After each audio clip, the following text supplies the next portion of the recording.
Bueno, chicos, vamos a continuar con la materia. En este caso estamos en la materia de estudios sociales. Continuando, perdón, con los temas que ya hemos estado viendo acerca del neoliberalismo en América Latina. En este caso vamos a ¿Qué ver página, perdón, acerca, profesor, qué página es? un momento. En este caso estamos viendo acerca de Latinoamérica que se encuentra estancada. Esta es en la página, un momento, déjenme indicarle. La página 85. Ya, Gracias. ya, un momento, déjeme aceptar los demás compañeros que se están uniendo.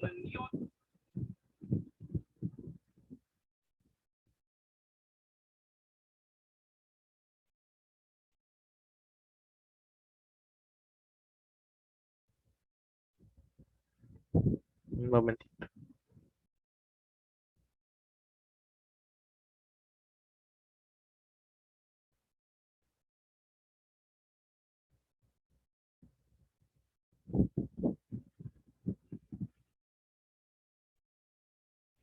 Bueno, en este caso estamos viendo acerca de Latinoamérica, Latinoamérica estancada. Nos dice que al final de la Segunda Guerra Mundial, varios países de América Latina tendrían industrias fuertes.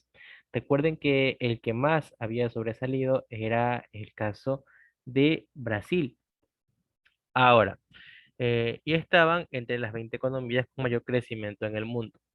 Muchos pronosticaban que estaban al punto de ingresar al grupo de los países desarrollados, pero fue una falsa expectativa en la mitad del siglo XX, la cual continuó la pobreza y la exclusión de la mayoría de los pueblos.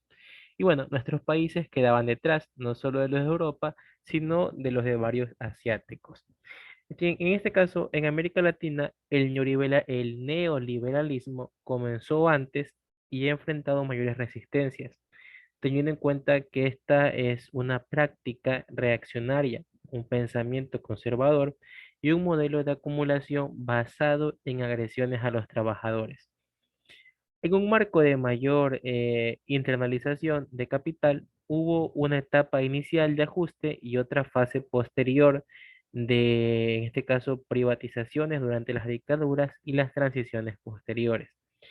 La aplicación del esquema neoclásico acentuó los desequilibrios financieros y también existieron cambios en los productivos, además que repitió los socorros estatales a los capitalistas a costas del erario público. A diferencia de otras regiones, el neoliberalismo latinoamericano quedó afectado por el impacto de las sublevaciones populares, siendo que mantiene el programa derechista, pero redujo su triunfalismo. También atenuó sus ambiciones y acepta, en este caso, cierta intervención estatal. También nos hablan acerca de la recesión económica que fue constante de estos años bajo las dictaduras militares y luego bajo los regímenes constitucionales. La deuda exterior, el neoliberalismo y la inestabilidad social se transformaron en características centrales de la realidad de aquel entonces.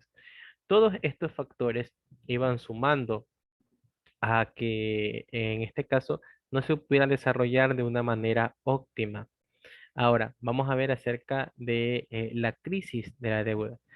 Tenemos que tomar en cuenta que las economías, especialmente en Latinoamérica, tienen una crisis energética de los años 70 y de los malos manejos con respecto a las dictaduras. Recuerden que esto ya lo habíamos visto, las dictaduras más populares en Latinoamérica fueron que cada vez más independientes de préstamos de los gobiernos y de la banca comercial internacional. Es decir, se hicieron dependientes del dinero exterior, más no de la producción del suyo, que esto a la larga, y bueno, también a corto y largo plazo, va creando problemas. La deuda externa creció y los países debieron dedicar mayores recursos a su pago hasta que no podían cumplirse ni con los intereses, peor aún con el capital. Entonces, todos estos préstamos no eran gratis, sino que la misma palabra préstamos se deberían pagar. y la mayoría de estos países trabajaban y trabajaban no en pro a mejorar en tanto su país, sino a pagar estos préstamos. Y hubo un tiempo en el que solo trabajaban para pagar los intereses. Y bueno, más adelante ya ni para los intereses les alcanzaba, puesto que esta deuda iba creciendo más, y van a terminar pagando 10, 20, 100 veces más de lo que prestaron. Este es cuando nosotros hacemos préstamo a un banco chulquero y nos dicen que va aumentando con el tiempo que ustedes o que nos vamos demorando de hacer el pago. En este caso, si prestamos, llámese, $100, ¿verdad? Prestamos $100 y nos dicen que si no pagamos dentro de, bueno, le prestamos un 10%, ya, es decir, vamos a pagar $10 más dentro de un mes. Y si no hacemos eso, cada mes va a ir aumentando, y al final vamos a terminar pagando aproximadamente ya no los 100 sino 200 300 o 400 3 4 5 veces más de lo que anteriormente nosotros habíamos prestado. Y bueno, este fue uno de los principales problemas de las crisis de las deudas. Además que la deuda externa creció y los países destinaron sus recursos al pago de estas. Y bueno, no fue hasta 1982 cuando estalló una crisis en México, que se declaró en imposibilidad de pagar su deuda externa, algo totalmente fatal para un país, el no ir pagando su deuda externa. Bueno, la situación alarmó a los gobiernos de Estados Unidos y Europa y a los banqueros acreedores, puesto que tomaron medidas para enfrentar la situación y lograron controlarla. Pero otros países llegaron a situaciones parecidas y creció también, en este caso, ¿qué creció? Creció en los nuestros la conciencia de que esa deuda es injusta. Se sostenía que solo se la había contraído con actos ilícitos, que no se la había utilizado para el desarrollo de los pueblos y que los altos intereses cobrados, con los altos intereses cobrados ya estaba pagada. Entonces, aquí es cuando viene más que todo la moralidad de los políticos, de los inversores, de los asesores de estos mismos políticos, los cuales este dinero en un gran porcentaje de ocasiones se lo utiliza para fines ilícitos y no para el desarrollo como tal del país. Y bueno, muchas veces lo utilizan, hacen préstamos para pagar préstamos, que eso es lo peor que una persona, un estado, un gobierno, un municipio pueda hacer, realizar un préstamo para pagar otro préstamo. No sale de uno, sino que se mete a dos, tres o cuatro veces más de lo que había prestado. Y bueno, los países, de cierto modo, al seguir el paso, lo que estaba haciendo México, ellos que hicieron decirle, no, pues, a ver, ¿sabes qué? Yo ya te pagué en intereses lo que te había prestado y un poco más, ya, hablemos así, vulgar, ya quédate frío ahí. Pero no, pues, o sea, obviamente, si ellos aceptaron un préstamo y los intereses es que tienen que seguir ese contrato. Obviamente, si le dijeron, ¿sabes qué? Te presto 100 millones al 20%, tendrás que irme pagando ya cuando tengas el dinero completo. Obviamente 100 millones es muy poco, sino que es mucho más la cantidad. Pero no es muy poco para un gobierno, un estado. Y por cada día que te demores, se van a ir aumentando los intereses en un 0,1, un 0,2% lo que me debes. Y así es como esa deuda de 100 millones de dólares que se lo utilizó, véase, para pagar a los médicos, a los militares, ya no va a ser de 100 millones, sino que va a terminar siendo de 1 billón, de 2 billones, de 3 billones, de 4 billones de dólares, 10, 15 veces más de lo que se terminó prestando. Y bueno, creció en Latinoamérica la tendencia del no pago de la deuda externa. O sea, todos los países que tenían esta deuda externa, latinoamericanos, comenzaron una tendencia, la cual es no vamos a pagar la deuda externa, algo bastante peor. Es como pegarse un tiro al pie y que le rebote a los demás. Entonces, en nuestra región, en Latinoamérica, no pagaban la deuda externa y los gobiernos realizaron, en este caso, interminables negociaciones que en muchos casos solo lograron que su monto aumentara. Al fin, la deuda se siguió pagando, pero los acreedores internacionales debieron aceptar dilatorias y en unos pocos casos reducciones. Obviamente, cuando estamos hablando del dinero, la gente, el pueblo, el marketing, los gobiernos, perdón, no van a aceptar que se reduzca la deuda que uno debe pagar, sino que siempre van a tratar de sacar más de lo que están pidiendo. Y bueno, hubieron casos en que sí se redujo un poco, pero no fue una gran cantidad considerable. Pero bueno, a fin de cuentas se redujo. Ahora, hablando netamente del neoliberalismo, siento que frente al estancamiento económico de los países capitalistas desarrollados, ocurrió en los años 70 y surgió una tendencia que en este caso propugnaba reformas de las economías del Estado para dejar libres a las fuerzas del mercado y permitir el crecimiento económico.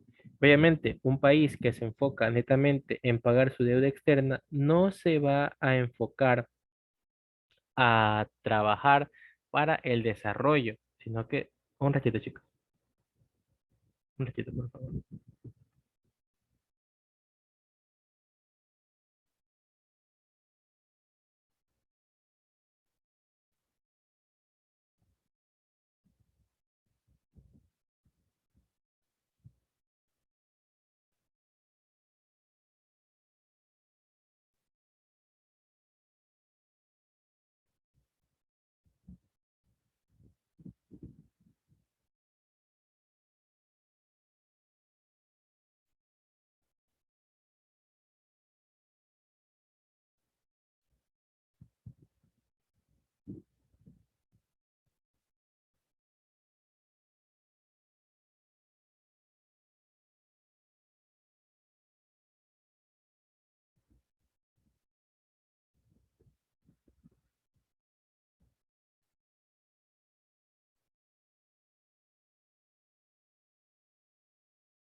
Ya, disculpe chicos. Bueno, como les mencionaba, los países se iban a encargar más en enfocar en enfocarse más, en este caso, en la economía, aumentando el crecimiento económico. Pero el neoliberalismo revivió varias tesis de los clásicos de la economía política de fines del siglo XVIII e inicios del siglo XIX, puesto que se volvió dominante en los ámbitos del poder internacional y los medios de opinión pública de los países, desde los más poderosos hasta la mayoría de los más pequeños del mundo. Bajo su influencia se pusieron en marcha políticas que apuntaban al ajuste económico, la eliminación de los subsidios y la reducción de los servidores públicos, así como la privatización de las empresas estatales. Por otro lado, tenemos que el neoliberalismo predominó en el mundo hasta finales del siglo XX. Las políticas neoliberales, alentadas por el Fondo Monetario Internacional, y la reducción y otros organismos lograron a veces la estabilización monetaria y la reducción de la inflación, pero generaron profundas diferencias entre ricos y pobres. Al mismo tiempo, se ampliaron sectores de la población que fueron lanzados a una pobreza extrema. Obviamente, los países, perdón, al no enfocarse en el pueblo y solo enfocarse en pagar una deuda, ¿qué iban a poder hacer ellos? ¿Verdad? ¿Qué iban a poder hacer ellos sin más que dedicarse a pagar esta deuda y no al sector del público? En este caso, las personas afectadas eran las personas que no contaban con un empleo normal, sino que tenían que recurrir a despidos y todo ello, ¿verdad? Por lo tanto, tenemos el caso de el neoliberalismo en nuestra región. Frente a la crisis de la deuda, se profundizaron en América Latina las políticas neoliberales, con sus medidas de ajustes económicos, la reducción de las áreas estatales y la venta de empresas públicas para poder pagar esta deuda. Al igual que las economías del primer mundo, las neoliberales propugnaron que los países latinoamericanos modernizaran sus economías, que cortaran sus gastos y aún a costa de las inversiones en servicios como educación, salud y transporte, redujeran el número de servidores públicos y privatizaran empresas estatales, varias actividades que antes estaban, en este caso, en espacio público, para que se transformaran en negocios particulares rentables.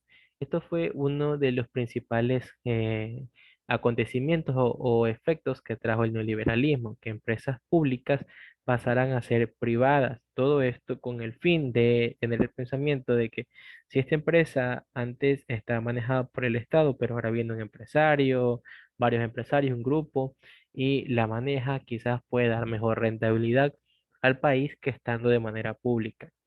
También las dictaduras militares y los gobiernos civiles latinoamericanos asumieron las propuestas neoliberales y emprendieron grandes procesos de privatización que enfrentaron una fuerte resistencia popular, pero lograron al fin imponerlos con el apoyo de Estados Unidos y el Banco Mundial.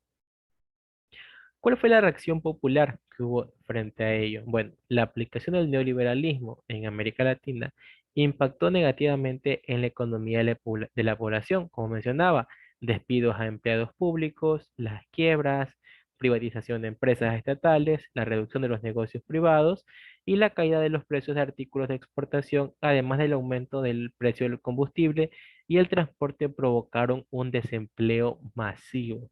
Todos estos cambios que trajo el neoliberalismo lo llevaron a una reacción enérgica que tenía el país en aquel entonces. En este caso, como lo habíamos mencionado, como en los países del primer mundo, los sectores organizados de trabajadores y también de los grandes grupos de subempleados y desempleados junto a las clases medias, empobrecieron en este caso y realizaron acciones de movilización social y protesta que sacudieron a los diferentes países. También América Latina vamos a ver en este caso en el nuevo siglo, acerca de un mundo de transformación. Hemos visto nosotros que en las últimas décadas el mundo ha cambiado con mayor velocidad que nunca en los ámbitos de tecnología y especialmente en las comunicaciones. La transformación ha sido rápida y profunda. Esto es bastante sencillo de evidenciar, básicamente porque ahorita nos estamos comunicando mediante Internet. Ustedes hace unos 20 años atrás, 30 años atrás, hubieran creído posible que pudiéramos hacer esto, de comunicarnos ustedes en su casa, yo en la mía, de esta manera y de manera simultánea. Pero esto han sido los cambios que ha traído más que todo la tecnología, que quizás uno día a día, año a año, no lo logra percibir, pero si uno hace escalas de tiempo de 10 de 15 años, uno ve todos los avances tecnológicos que ha ocurrido, tanto en el país como en el mundo. El avance tecnológico de los televisores, que antes eran a blanco y negro, antes un televisor de 25, de 20 pulgadas, 22 pulgadas, de 32 era considerado gigante, inmenso, y ahora nosotros uno de 32 pulgadas lo consideramos un tamaño normal para ver televisión, siendo que ahora se podría decir que el tamaño estándar está entre los 40, 42 pulgadas, de ahí 50, hay televisores que llegan hasta 80 pulgadas, todo eso ha ido cambiando. Los celulares, siendo que el celular comenzó siendo como un raspahielo demasiado grande, después se fue encogiendo, encogiendo, y mientras el celular era más pequeño, era mejor porque era más práctico. Después llegó la revolución táctil, que mientras en este caso fue más grande, fue creciendo, que no, que tiene 5 cámaras, que tiene 10 cámaras. El internet también, otra gran revolución. Ya no era necesario ir a bibliotecas ir a cybercafés para realizar investigaciones, ¿no? Que uno mismo en nuestra casa, con el celular, con la computadora, puede hacer las mismas clases. ¿Quién iba a pensar que para el 2020 no estuviéramos en las horas de clase, sino que estamos desde nuestros hogares recibiendo nuestra educación, ¿verdad? Y bueno, así, un mundo lleno de transformaciones, tomando en cuenta también la economía mundial de los países han cambiado por influencia del neoliberalismo. El capital y el comercio se internacionalizaron cada vez más con una polarización entre las minorías que acumulaban grandes riquezas y la gran masa de los pobres.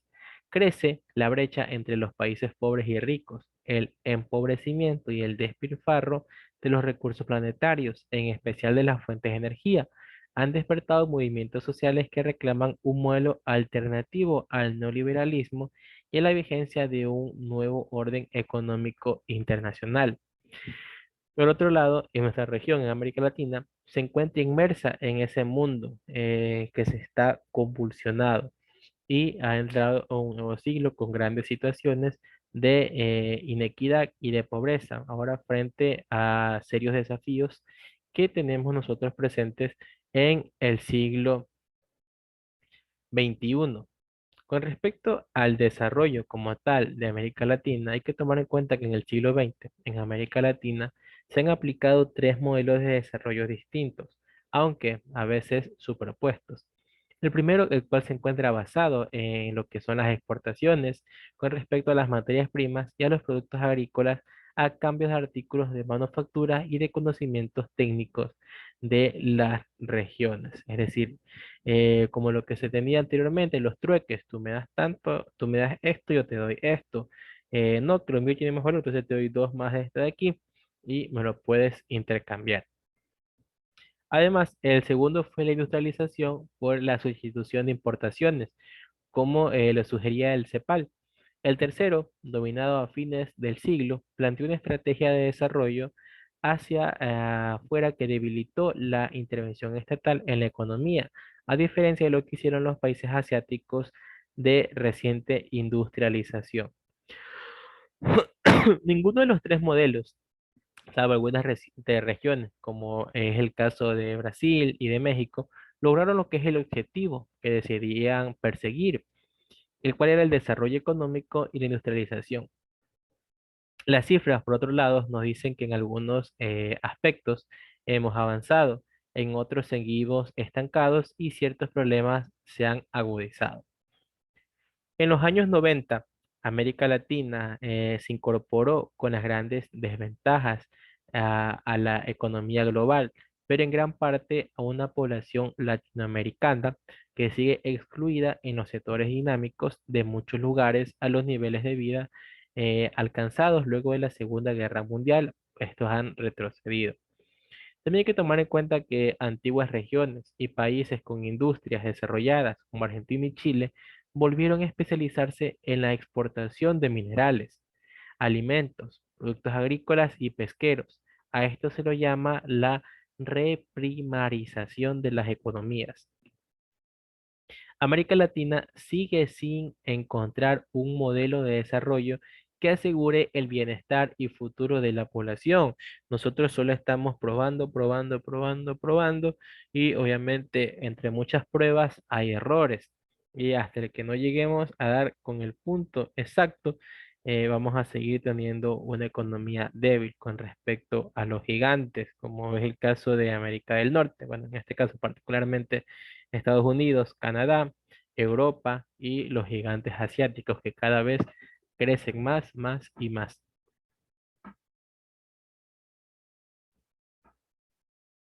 Bueno, los cambios políticos. En las décadas finales del siglo XX, América, en este caso América Latina, a ver, un momento, Es que lo de acá le va a gustar más. Ya, ¿cuál?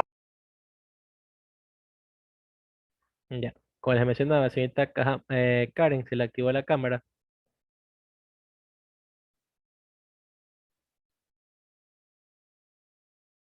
Déjame ver si se la puedo desactivar.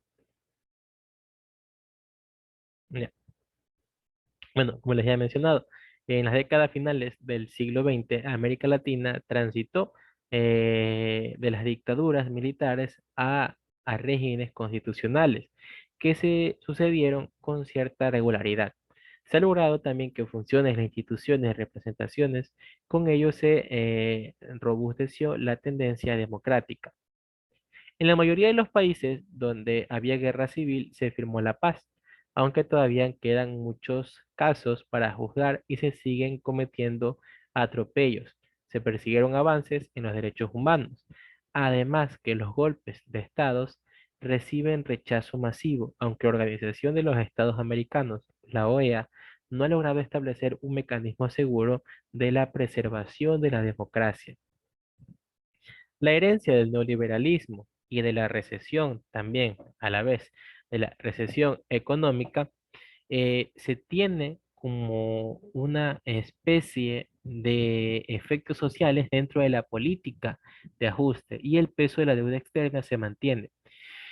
Es una compleja tarea de encontrar un esquema económico alternativo y es por eso que hay varios países que tienen una época en los cuales están bien económicamente, después esa época termina, otro país que estaba mal vuelve a estar bien y así sucesivamente, como es el caso de Venezuela. Venezuela hace unos 20, 30 años lo consideraban como un Miami de América Latina y miren ahora cómo está Venezuela.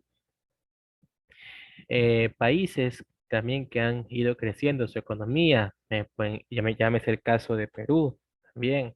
Y bueno, en este caso la reacción popular contra el neoliberalismo y la búsqueda de la equidad social ha gestado la tendencia hacia posturas progresistas en toda América Latina, que ha ido creciendo significativamente y que en algunos países ha ganado elecciones presidenciales. En la primera década del siglo XX triunfaron partidos o alianzas que se autodefinen como socialistas. En una década de países latinoamericanos y la gran mayoría de los de América del Sur. También tenemos el caso de la población y de las culturas que hay a través, en este caso, del mundo. Tenemos que en el mundo hay mucha gente diversa. Obviamente tenemos una gran diversidad de personas con diferentes características entre sí, pero que dentro de todos siempre vamos a ser iguales. Hoy hay en la Tierra mucha gente que aunque en su historia, en todos los continentes, viven grupos de personas muy diversos, con distintas costumbres, idiomas, religiones y también de apariencia física. Unos están en el campo, otros en poblados y ciudades. Algunos se ubican en desiertos más alejados, otros en grandes centros urbanos que tienen millones de habitantes. Se dice que actualmente las comunicaciones han vuelto a la Tierra más pequeña.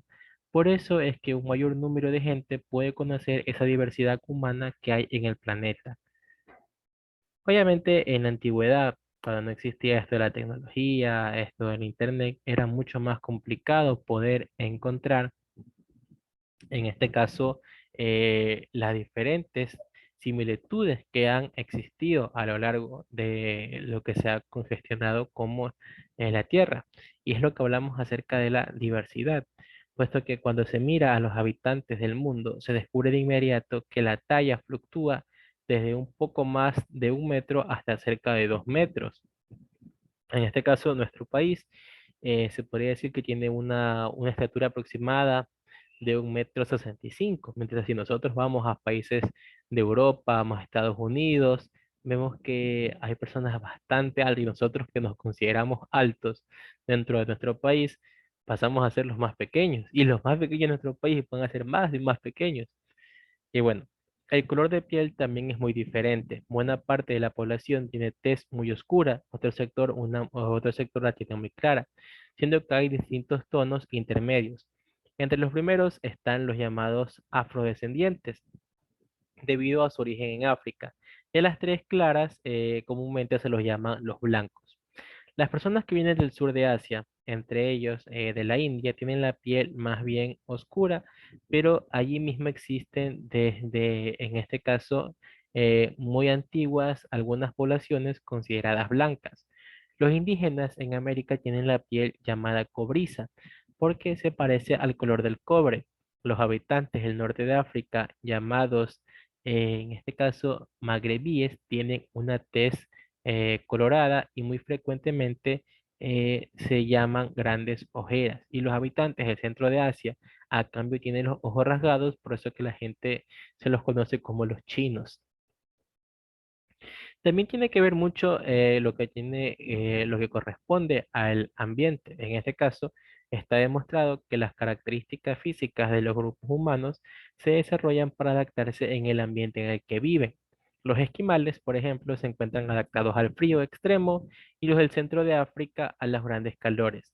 Pero al constatar las diferencias entre los humanos, no se puede hablar de razas, como es el caso de los animales.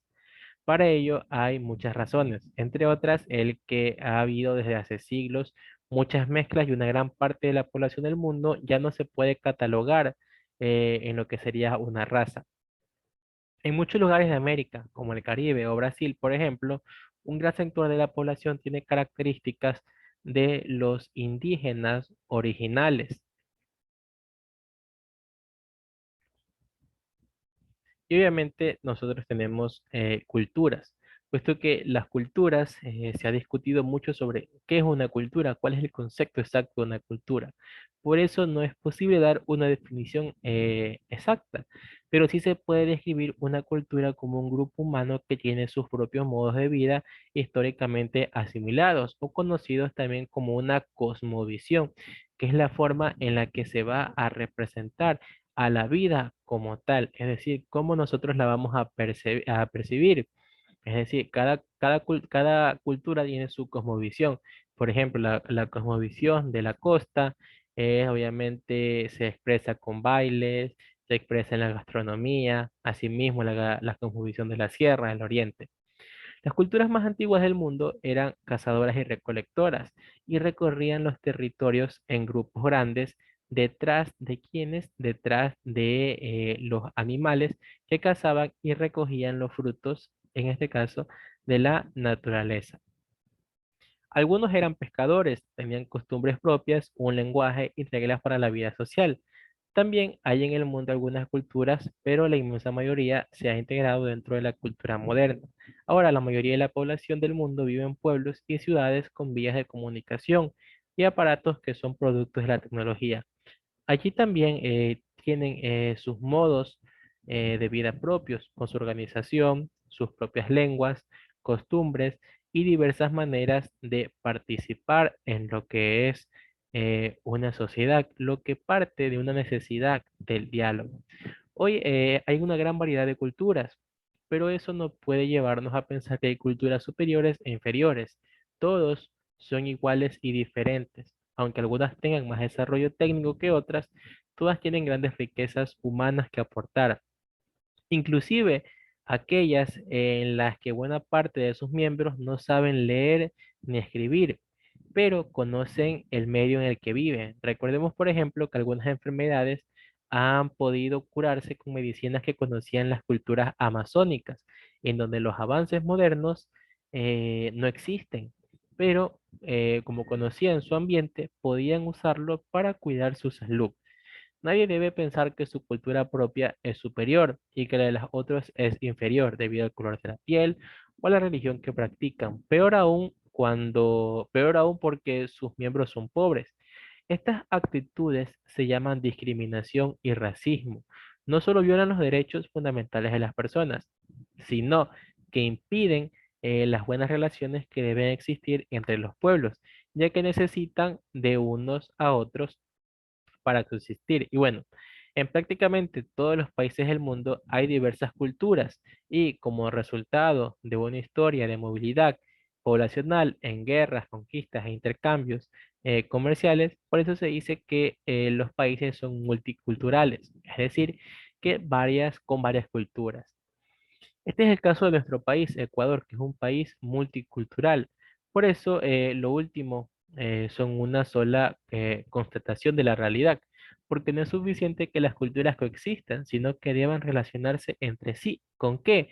¿Con qué se deben relacionar? En este caso, con respeto mutuo, pero con el fin de consolidar un espacio que a eso nosotros lo vamos a denominar como, en este caso se lo denomina como una interculturalidad. Bueno, chicos, lo vamos a dejar hasta ahí. Se va a terminar el tiempo. Ya les voy a tomar la lista. Aumentó. Bueno, que tengan una buena semana, un buen inicio de semana y Dios mediante nos vemos la próxima semana. Pasen bien, recuerden no salir de sus casas y si salen, que tengan su mascarilla, no olviden su inyección, su vacunación, todo esto para volver a nuestra normalidad. Así que chicos, Buenas ya tardes les voy para a todos. tomar la Excelente, lista. excelente inicio de semana. Hacen bien, muchas gracias.